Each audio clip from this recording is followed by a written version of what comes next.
Hello everyone, this is Chala bringing you an informative video that will hopefully help your Exodia deck in special duels. First things first, the list will make more sense if the player using most of these cards are playing a 20 card deck. Well, 25 if you count the Exodia pieces. This list is not organized from best to worst or from worst to best, but is set up in a way that is based on the card's job on the deck. Just stay tuned until the end of the video because I will be showing you guys cards that countered other decks in special duels. Without further ado, let's begin. We are starting off the video with Thunder Dragon. Now, I may be a little biased about this card, but I just love this card so much due to its playability and the fact that I own 3 prismatic copies of it. If you play this card, you need to play 3 of them because it will help thin out your deck so that you can draw into your Exodia pieces faster.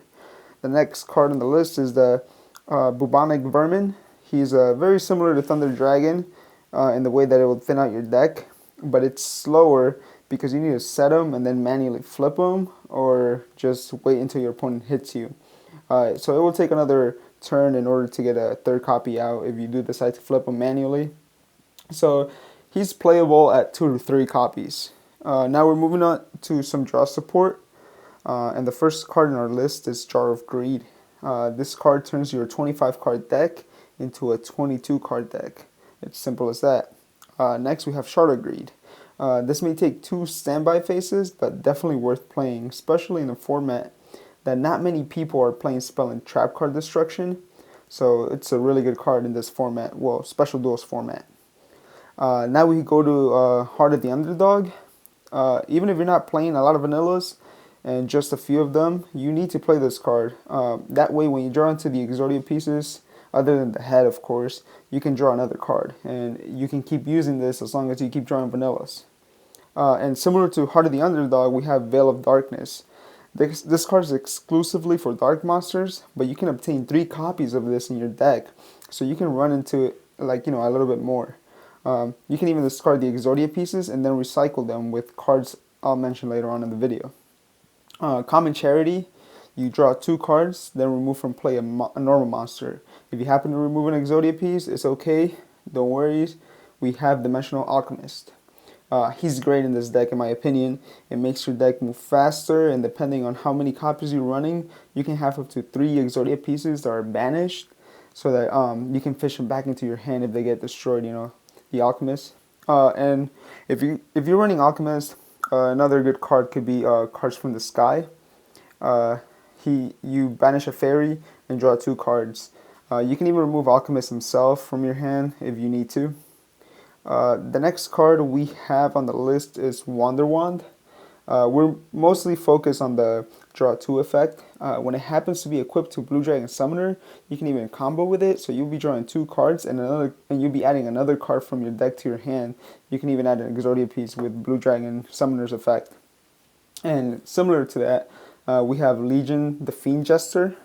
He lets you get a normal spellcaster from your graveyard or your deck. So he's good in that sense.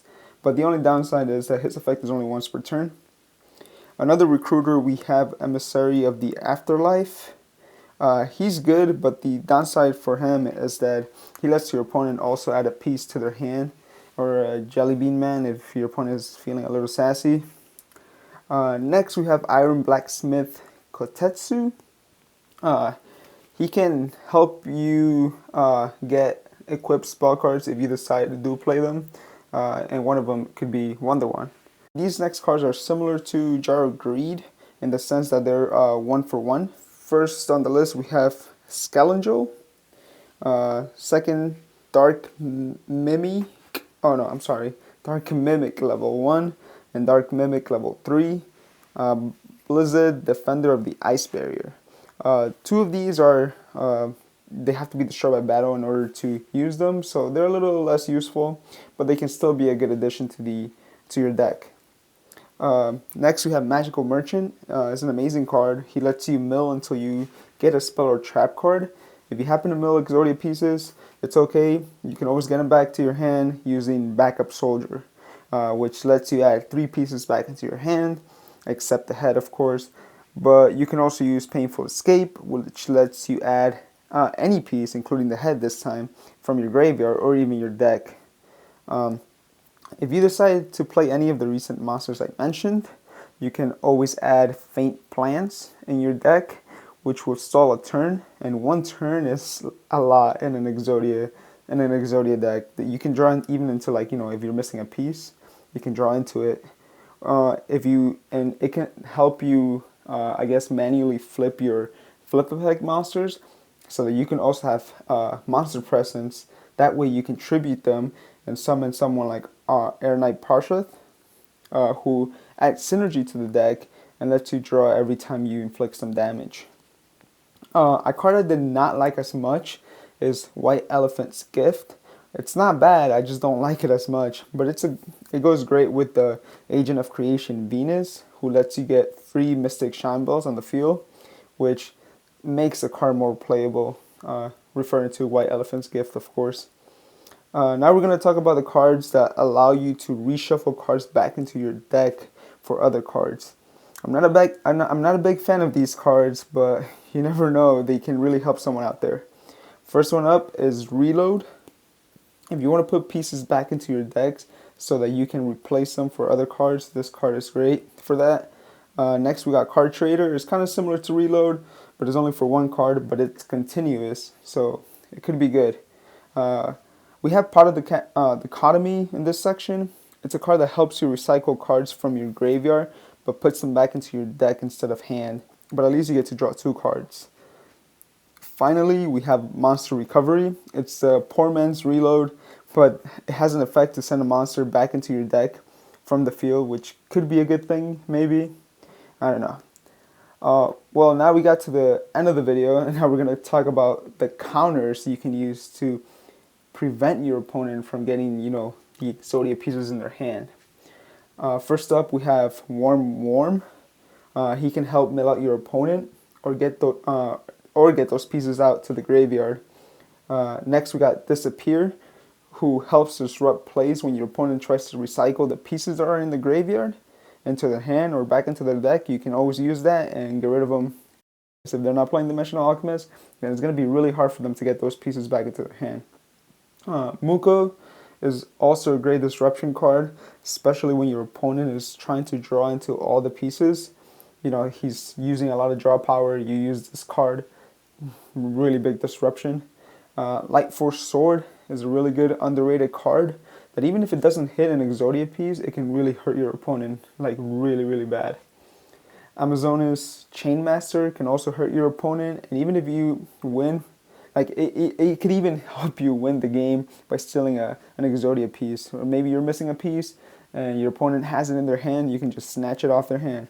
And similar to Light Force Sword, if you don't hit a piece, you can always get another card and really hurt your opponent. You may know this card from Dueling Odeon, Decayed Commander. He can be useful, and if you're trying to get your opponent's hand size reduced.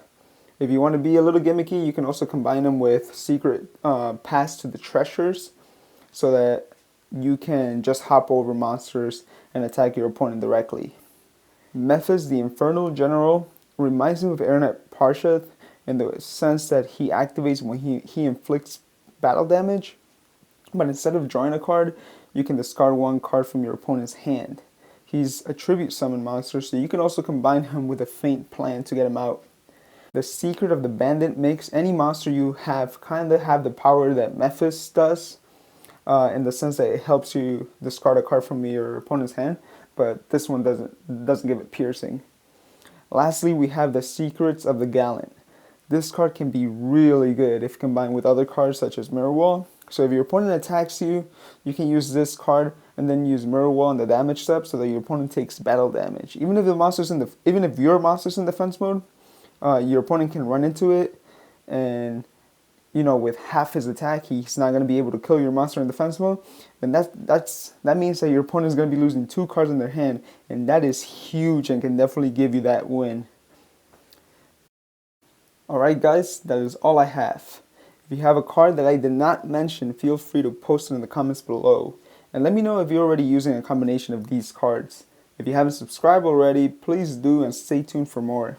Stay safe and continue to obliterate your opponent. Thank you for watching. Peace.